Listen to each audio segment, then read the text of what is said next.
hoje eu estou aqui para falar um pouquinho sobre geopolítica. Nós vamos entender os conceitos de geopolítica, Estado, nação, território e país. Tudo isso para compreender as relações internacionais, as relações entre os países, ok? Vamos lá. Primeiro, nós estamos estudando aí esses conceitos que fazem referência à habilidade EF08, GE05, que é a habilidade de geografia, que é para aplicar os conceitos de Estado, nação, território, governo e país e analisar os conflitos e tensões na contemporaneidade, com destaque para as situações geopolíticas da América, na África e nas múltiplas regionalizações a partir do pós-guerra. Esse pós-guerra é o pós-Segunda Guerra Mundial, ok? Vem comigo. Geopolítica. Bom, a geopolítica pode ser entendida como uma ciência que estuda as estratégias de um Estado para manter a sua administração territorial, para manter a sua hegemonia, para garantir a qualidade de vida da sua população e também a forma como esse país, esse Estado, se relaciona com os demais, né? Que pode ser de forma amigável, através de acordos variados, podem ser acordos econômicos, podem ser acordos políticos e também podem ser relações conflituosas, que aí geram guerras e conflitos diversos.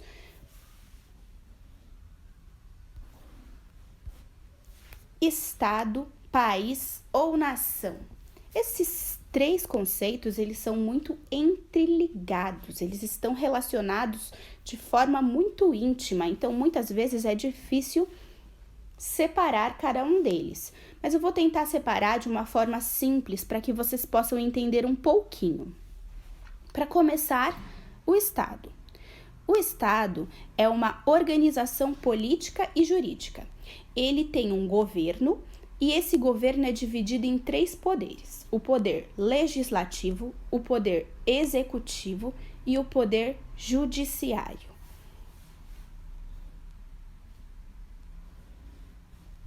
País e território. Para começar, o território é a base física. O território é a base física sobre o qual o país existe.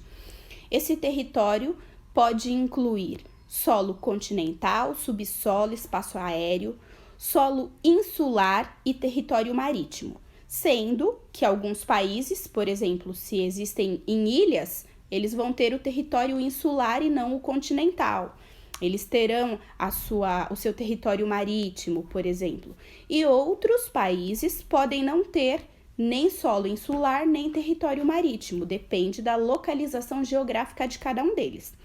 No nosso caso, por exemplo, o Brasil possui todos eles. O Brasil possui solo continental, possui subsolo, espaço aéreo, solo insular, que são as ilhas, e o território marítimo. E aí, um país. O país é uma organização, ele é um Estado, ele possui toda aquela organização política e jurídica do Estado e possui o seu território. Outras coisas que um país deve possuir são moeda própria e constituição. Nação. O conceito de nação é bastante peculiar. A nação é um conjunto humano que possui características em comum.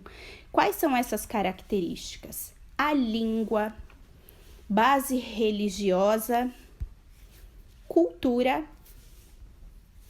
e história. Uma história em comum, uma história que construiu aquela nação, aquele povo, ok?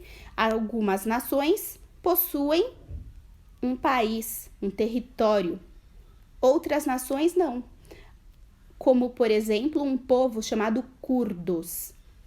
Esse povo, ele possui uma língua própria, eles têm uma base religiosa única, eles têm uma cultura e uma história em comum. Porém, não existe nenhum país onde a maioria de curdos tem a hegemonia e domina, né, o território por completo. Então, eles são uma nação sem país. Todos esses conceitos são importantes para que a gente entenda a relação entre os países. E aí a gente vai falar sobre a nova ordem mundial. Essa nova ordem mundial não é assim tão nova. Ela começou a ser estabelecida a partir do fim da Segunda Guerra Mundial. Com o fim da Segunda Guerra Mundial, duas grandes potências passaram a dividir a sua hegemonia sobre o mundo. E aí o mundo passou a ser chamado de mundo bipolar, ou seja, dois polos. As duas superpotências que passaram a disputar não só influência política, cultural sobre os outros países foram Estados Unidos de um lado e União Soviética do outro. Essa é uma charge muito comum referente à Segunda Guerra Mundial, né? São os símbolos nacionais, símbolo nacional da União Soviética, o urso, e o símbolo nacional dos Estados Unidos, a águia, e aí eles estão claramente em guerra, em disputa. Esse aí é o período chamado de Guerra Fria, e esse conteúdo fica para uma próxima aula. Tchau, tchau!